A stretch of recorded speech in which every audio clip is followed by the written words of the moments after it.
Is it a person just creating negativity in general, or is that like the type of stuff that you get just because of the words that you use and you decide to use? Okay, so I don't want it to get out of order, so I just put that one at the bottom, right? So going back to the business element as it related to the basketball analogy that you made, I had one question before I make my full display on that, and I think you actually answered it. Well, why? Who's the owner? Like, I've never even really typically known that the owners be. Why didn't he have the ball? Why was he on the floor? Like, why was he even in this position? How did he get so close to the action of the game? I've never even heard the owner be this close. What's his name? Somebody went out of bounds and the ball went along with it, so he grabbed the ball. But mind you, it was a 4-on-5 on the floor, so he inbounds the ball. They got the advantage, but it slowed down everything. Like I said, they losing. He get hit with a T anyway in the middle of it. So just a momentum shift. Momentum shift. and I Okay, and so this goes back to the business element then, right? I want to break down the word poor righteous teacher because it just goes back to the business image element that we initially described, right? Poor meant not that you are in poverty, right? That's not the context of what poor means. Poor means you don't have materialistic interests and values, right? So when somebody says, oh, he has a poor mindset or he's poor, that doesn't mean that he's a bad person, right? Does that mean someone's a bad human? That doesn't mean they're not bad. It means they don't have materialistic wealth, right? We're not usually talking about poor and like, are we talking about quality when we're saying poor? Or are we talking about what someone has, right? So let's add it to the righteous teacher part. So when we're saying poor righteous teacher, right? Right meaning the direction in which things go, just based on how they are, not how you want them to be. But then just, it's not just right, it's right and just, right? Righteous. So you're like, okay, we're going about this the right way, but we're also considering others as well, right? So it's like non-materialistic person who does the right thing in the interest of others. Poor righteous teacher, right? No materialistic gain. Literally in the interest of just helping other people to get where they're going. And then, so, the image of a poor righteous teacher is a person who's poor materialistically, and then you associate that poor materialistic value with their qualities, right? Their quality to provide, their quality to think, their quality to of a person, right? Like whether it's morally just or not. So it's like when you use the word poor in this society, you pretty much take the righteous part right out.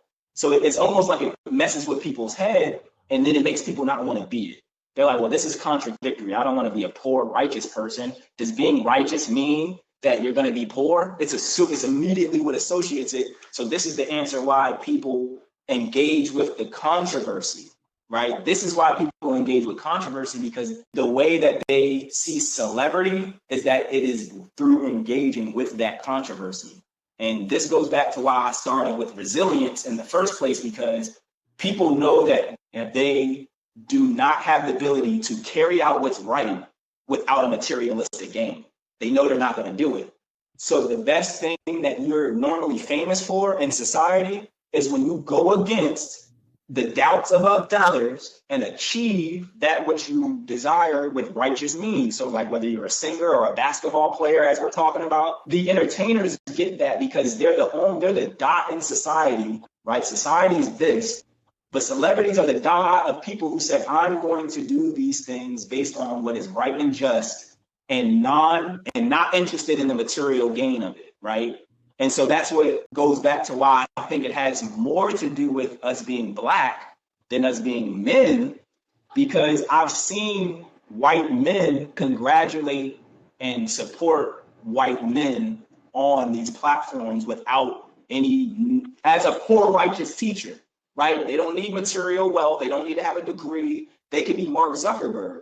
They can have nothing and they get that support. And then if they see someone from our community, even if they're successful with the materialistic gain, they still don't know what they're talking about from the point of view as a white male, right? It's like, yeah, Diddy doesn't know what he's talking about just because he has money. Now, when we started getting introduced to money, that was when the money started being associated with celebrity and being unrighteous. right? So the only way you got that money is because you had to do something wrong. And so this is where I'm in the point of resilience at, because it's like when we go on them platforms and take the position as not only the poor righteous teacher, but also not aiming for the celebrity interests and all of that stuff, it puts people in a position to be like, man, if he makes it, and we were talking about this earlier on the phone before I got on here, it's like, if he does this, it makes everything that I didn't make sacrifices for look like I was being selfish now. And this goes back to the owner. Right? Did you just sacrifice your entire franchise for your emotions, for the way you felt? You just sacrificed that man's game, your team, your franchise because you couldn't manage your emotions? That's someone that I would be worried about, because that attitude is who pays the GM, and that GM chooses the coach, and that coach chooses the coordinators, and those coordinators pick the players. And what if the people you pick have that same interest and moral standard as the person at the top? Right?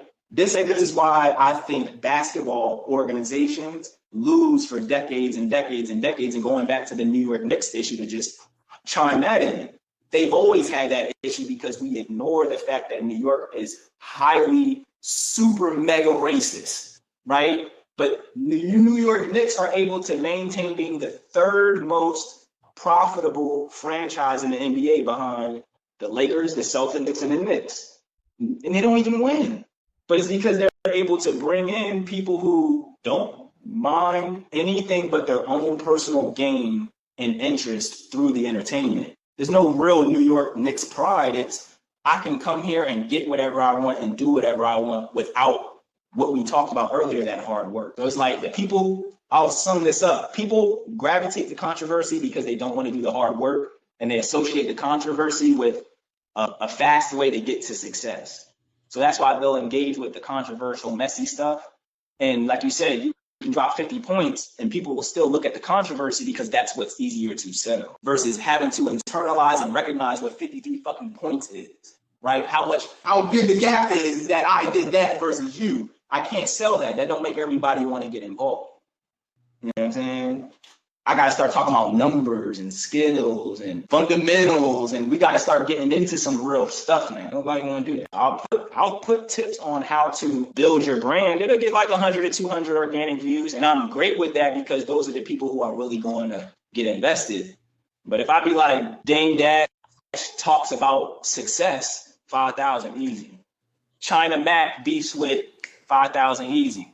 It's like, all I got to do is say stuff like, I don't even know what I be talking about. I don't even follow China Mac. I don't know who any of these people are. But it's easy to get. You see what I'm saying? So that's the name of business. Your image goes behind the resilience of what you uphold and upkeep.